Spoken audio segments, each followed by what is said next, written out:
awal dari laporan kami jika kami mendapatkan bukti atas penghinaan Bang Egy, supaya mereka dapat membuktikan, bukan karena efek jerah, tidak, agar mereka membuktikan kan kami perlu audit Bang Egy. Egy Sujana dan DHL pakai produk Solo.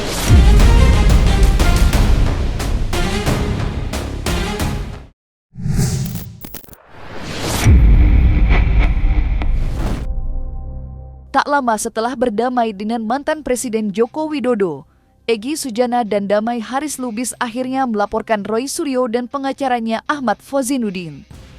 Laporan yang dilayangkan Egy Sujana dan Damai Haris Lubis merupakan puncak dari keretakan yang terjadi di antara kedua belah pihak. Ya, setelah sepakat restoratif justice dengan Jokowi di kediamannya di Solo, hubungan Egy Sujana dengan kelompok Roy Suryo CS merenggang. Manuver yang ditempuh Egy Sujana dengan melaporkan Roy Suryo menjadi penanda jika keduanya sudah pecah kongsi, terutama menyikapi polemik dugaan ijazah Jokowi yang diragukan keasliannya.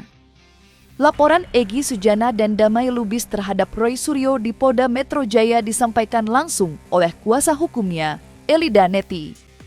Sebagai pengacara, Elida Neti mengaku geram atas tudingan miring yang kerap dilontarkan Roy Suryo CS terhadap kliennya. Atas instruksi klien saya, Pak Egy Sujana, dan membersamai dengan Pak DHL, Damai Haris Lubis, yang selalu direndahkan, dicaci maki oleh Fozinuddin bersama Roy Suryo, yang dianggap sudah melampaui batas, merendahkan dan mencemarkan nama baik, yang mengganggu ketentraman dari pihak keluarga Bang Egy.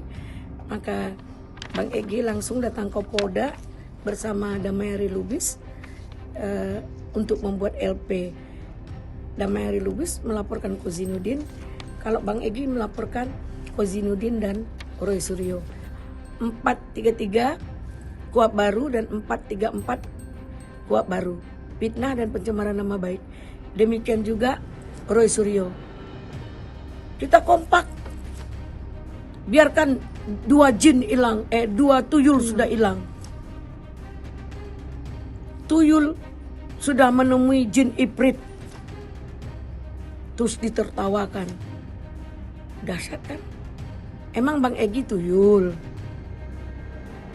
Emang Pak Jokowi itu jin Ifrit, jin yang paling jahat gitu? Kamu siapa? Sementara Bang Egy manusia, bukan tuyul ya. Tuyul tuh makhluk halus. Pak Jokowi bukan jin Ifrit, dia manusia. Tolong ya, samakan kita dengan manusia. Rakyat Indonesia bisa menyaksikan.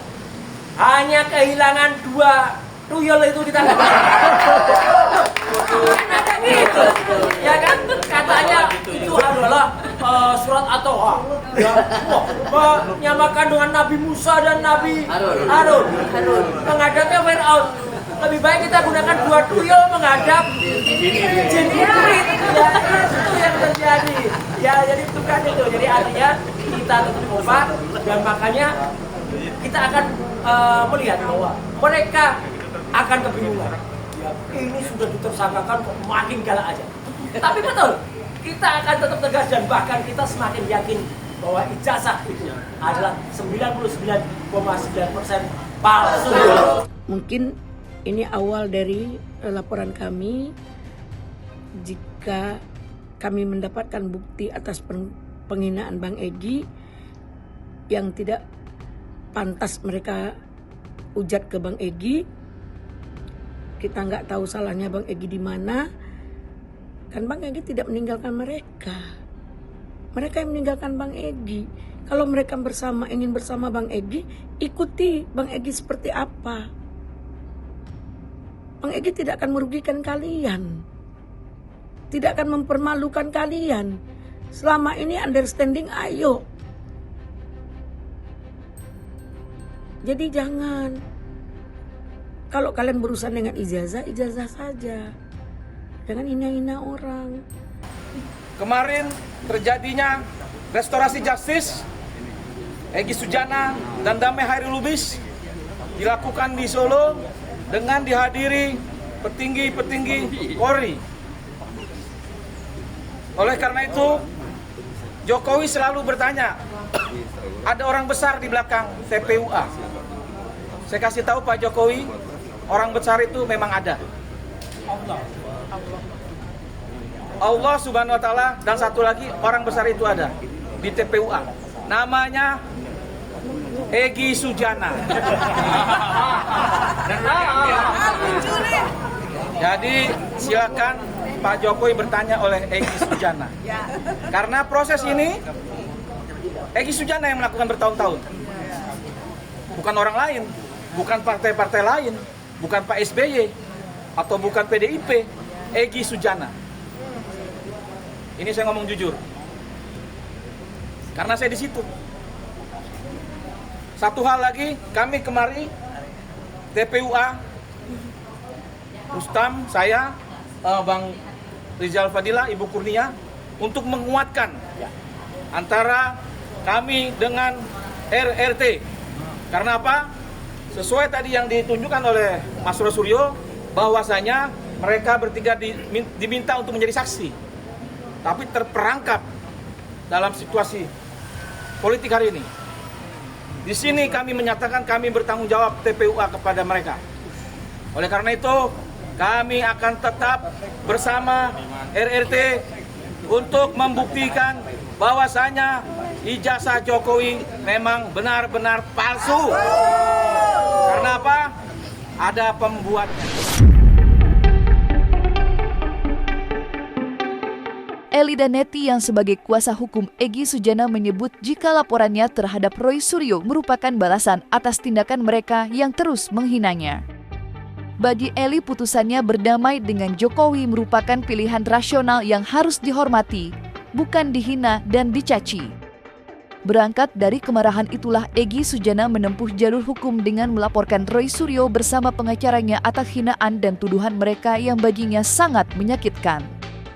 Dengan melaporkan keduanya, Eli Danetti berharap dapat bertarung secara terhormat di pengadilan, bukan di pengadilan jalanan yang mengumbar hinaan dan cacian tak berdasar. Hinaan apa yang membuat Egy Sujana hilang kesabarannya terhadap Roy Suryo yang pernah menjadi sekutunya, kini berbalik menjadi seterunya.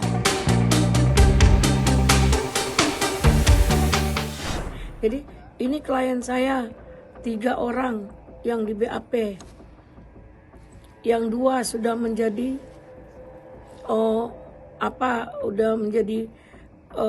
keluar dari ini. Terus Egy Sujana dan DHL pakai produk Solo. Berat gitu, saya sulit juga mengulangnya. Tentang pejuang ya. Yang penting dia bilang bukan KUHP lama, bukan KUHP baru, ini KUHP Solo yang membeli Egy Sujana dengan Damai Hairil Lubis, seorang pejuang menjadi pengkhianat gitu, dibeli gitu. Ini yang sadis.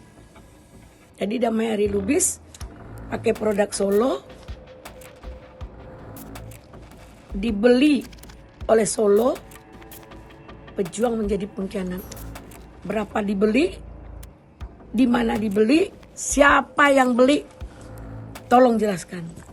Kami tegaskan, restorasi ini hanyalah restorasi untuk membeli pejuang agar mau menjadi pengkhianat. Konteks restoratif justice itu urutannya adalah permohonan dari pihak yang minta restoratif justice dimediasi oleh polisi dengan cara memanggil para pihak. Jadi polisi akan memanggil pihak terlapor dan pelapor, lalu dimediasikan oleh polisi dan dibuat kesepakatan perdamaian yang memuat pertama pengakuan bersalah, kedua permintaan maaf, ketiga pemberian maaf. Tapi ini semua tidak terjadi. SOP hukum acaranya yang berlaku adalah SOP Solo. Yakni apa? Bukan datang ke polisi dulu, tapi tanggal 8 Januari 2026, Egy Sujana dan Damai Hairil Lubis datang ke Joko Widodo di Solo. Setelah itu minta di SP3, baru diperintahkan polisi untuk menindaklanjuti. Setelah itu baru diajukan surat permohonan restoratif justice pada 13 Januari 2026. Setelah itu dikeluarkan SP3 tanggal 15 Januari 2026. Artinya SOP yang berjalan, hukum acaranya itu tidak menganut Undang-Undang KUHP yang lama, jadi tidak menggunakan Undang-Undang Nomor 8 tahun 1981, tidak juga menggunakan ketentuan KUHP hukum acara yang baru, yakni Undang-Undang Nomor 20 tahun 2025. Jadi yang berlaku adalah SOP Solo. Ini menjadi langkah awal bagi kita yang selalu dihina dan direndahkan dengan yang kita tidak merasa salah dan tidak menjadi pengkhianat dan tidak maling dan nerima apapun. Kenapa dia jas? Kenapa dia rendah-rendahkan? Kenapa dia cukup arogan merendahkan kita? Kalau dia nggak ngerti tanya. Kalau dia dapat buktikan hinalah. Ikhlas kita. Mas Roy secara terang-terangan mengatakan bahwa sikap yang diambil oleh Bang Egy adalah sikap seorang pecundang, bukan sikap seorang petarung, bukan sikap seorang pejuang. Ya, itu yang disampaikan oleh Mas Roy. Kenapa mereka bisa kemudian seperti itu? Karena Bang Egy mengambil jalan lain di saat rakyat sedang menanti perjuangan daripada semua kekuatan yang hari ini kita tahu ada 8 anak bangsa ditetapkan sebagai tersangka. Rakyat sedang menanti supaya ada kesulitan daripada tim ini, kemudian ada upaya yang begitu masif dilakukan oleh tim ini, kemudian jangan mudah dipecah, sehingga diharapkan oleh rakyat nanti adalah adanya kepastian dari perjuangan ini. Nah, Bang Egy mengambil pilihan lain yang tentu ini mencederai rasa kepercayaan Mas Roy, Bang Rismond, dan Dr. Tipa kepada sosok Bang Egy Sujana yang sebenarnya jalan ini yang dia rintis gitu ya. Jadi bukan ujuk-ujuk Mas Roy, Bang Rismond, dan Dr. Tipa muncul dalam perkara ijazah ini. Ini kan hasil rintisan beliau, hanya diperkuat dengan hasil penelitian ilmiah.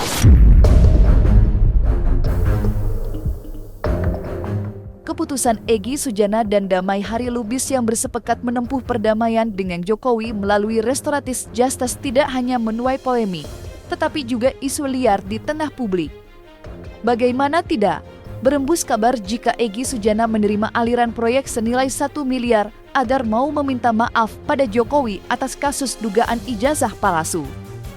Dugaan menerima proyek dengan nilai fantastis sontak saja mendapat tanggapan luas dari sejumlah kalangan, tidak terkecuali dari kubu Roy Suryo yang terus menyoroti dugaan adanya proyek besar yang diterima Egy Sujana. Lantas apa tanggapan pihak Egy Sujana atas tuduhan tersebut? Ya, supaya mereka dapat membuktikan, bukan karena efek jerah, tidak. Agar mereka membuktikan kapan perlu audit Bang Egy. Kapan dia nerima uang segitu? Pasti ada aliran dana. Dari siapa? Dari Pak Jokowi. Tolong cek. Memberi dan menerima hukumnya sama. Auditlah. Dia ditawari proyek triliunan, tapi karena harus minta maaf, dia menolak gitu. Kan bisa saja orang kemudian datang kepada kita menawari proyek, mau nggak? Apa syaratnya minta maaf? Ya dia nggak mau. 100 miliar itu beredar diterima oleh Bang Egy. Ini juga adalah landasan kita untuk pembuktian. Kalau memang dapat dia buktikan bahwa Bang Egy dibeli, ya kan ada kepastian hukum. Jangan semata-mata dia hina, caci maki kita diam. Ini sudah punya pertimbangan yang dalam. Tadinya Bang Egy melaporkan 5 orang. Repri Harun, kemudian Rizal. Tetapi lagi-lagi karena itu adalah pilihan Bang Egy, maka pilihan tersebut kami lihat indikasinya adalah Bang Egy tidak siap untuk menghadapi proses hukum ini gitu ya. Bang Egy tidak siap untuk bertarung di persidangan sebagai pesakitan atau sebagai terdakwa ketika nanti perkara ini di-P21-kan oleh jaksa penuntut umum. Jadi betul-betul langkah hukum yang dilakukan oleh Bang Egy Sujana ini sebetulnya lebih kepada ketakutan beliau untuk tidak menghadapi proses hukum ini. Karena apa yang beliau lakukan ini tentu juga sangat disayangkan oleh masyarakat yang dari awal mendukung RRT untuk membongkar dugaan ijazah palsu mantan Presiden Joko Widodo. Sebenarnya masalah tawar-tawaran itu saya tidak tahu. Cuman saya mendengar banyak orang memanfaatkan Egy Sujana agar dapat ketemu dengan Pak Jokowi dan menjanjikan beberapa hal, proyek lah, uang lah, segala macam. Nah, Bang Egy semua menolak. Saya juga tahu gimana Bang Egy. Dia komitmen. Pertama, dia tidak akan minta maaf sekalipun dia ditembak. Dan dia tidak akan menerima, menjual akidahnya, menerima uang-uang yang tidak jelas. Ya. Nah, dalam hal ini saya berpikir, Bang, apa kata mereka yang datang? Dia suruh saya tempat Pak Jokowi. Oh ya, gimana menurut Abang? Boleh apa enggak? Dia enggak jawab, enggak mau saya kalau minta maaf. Saya mensiasati berpikir beberapa hari, setiap hari ketemu, saya sampaikan, Bang, kalau ketemu nggak minta maaf, gimana ya? Nggak apa-apa, boleh. Terus nanti hilang, nggak mau lagi. Terus oke lagi, nggak mau lagi.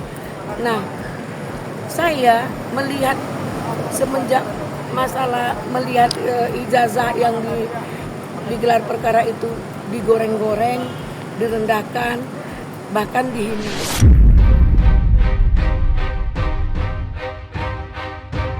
Di sisi lain, kubu Roy Suryo CS terus bergelia dengan menggandeng sejumlah tokoh untuk memperkuat posisinya. Salah satunya menggandeng intelektual publik Rocky Gerung sebagai ahli yang meringankan. Kehadiran Rocky diharapkan dapat memperkuat Roy Suryo yang kini berstatus tersangka.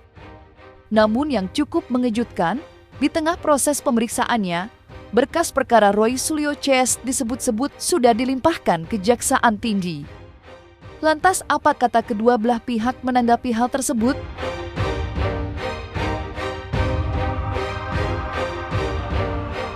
Bang, mungkin sedikit menanggapi akan menjadi saksi di kasus ijazah Jokowi seperti apa? Ya datang aja ke situ nanti. Saksi ahli yang meringankan atau seperti apa nih Bang? Itu belum terjadi itu, saya mesti dengar dulu itu apa yang akan dipersoalkan. Tersangka mempunyai hak untuk mengajukan ahli menguntungkan, dan kemudian begitu kita beralih kepada KUHP yang baru, Undang-Undang Nomor 20 Tahun 2025, itu diatur dalam pasal 142 ya, bahwa seorang tersangka itu mempunyai hak untuk mengusahakan atau mengajukan saksi atau ahli yang memiliki keahlian khusus. Kalau melihat ini berdasarkan pengalaman kami ya, melihat berkas baru limpah, mungkin nanti sekitar beberapa minggu ini akan tektok dulu, kecuali langsung lengkap. Kalau langsung lengkap bisa langsung tahap 2 P21. Tapi biasanya sih ada petunjuk dari jaksa dulu, mungkin sekali 2 kali biasanya pengalaman kami. Jadi mungkin 1-2 bulan ini lah mungkin. Tapi kan ntar ada lebaran juga, jadi mungkin ya bisa jadi sebelum lebaran atau mungkin setelah lebaran. Kalau kami prinsipnya tetap pendirian kami membutuhkan adanya suatu putusan pengadilan. Jadi kami ingin kasus ini lanjut terus sampai pengadilan, sampai adanya putusan. Karena tanpa itu laporan kami jadi sia-sia. Sampai kapanpun nanti ketika ada orang lagi menanyakan mengenai ijazah Pak Jokowi, tidak akan ada kepastian hukum. Dan ini sudah terjadi berkali-kali. Dulu kan sudah pernah digugat dan sebagainya, nggak berhenti juga. Akhirnya mungkin memang harus kita yang melaporkan melalui pidana, karena sebelumnya perdata sudah mereka kalah, dan sekarang mungkin memang harus kita lapor pidana untuk sampai majelis hakim bisa menentukan bahwa ijazahnya memang asli dan oleh karenanya mereka melakukan perangan lain dan sebagainya. Itu dugaan-dugaan yang mungkin nantinya akan harus dilakukan.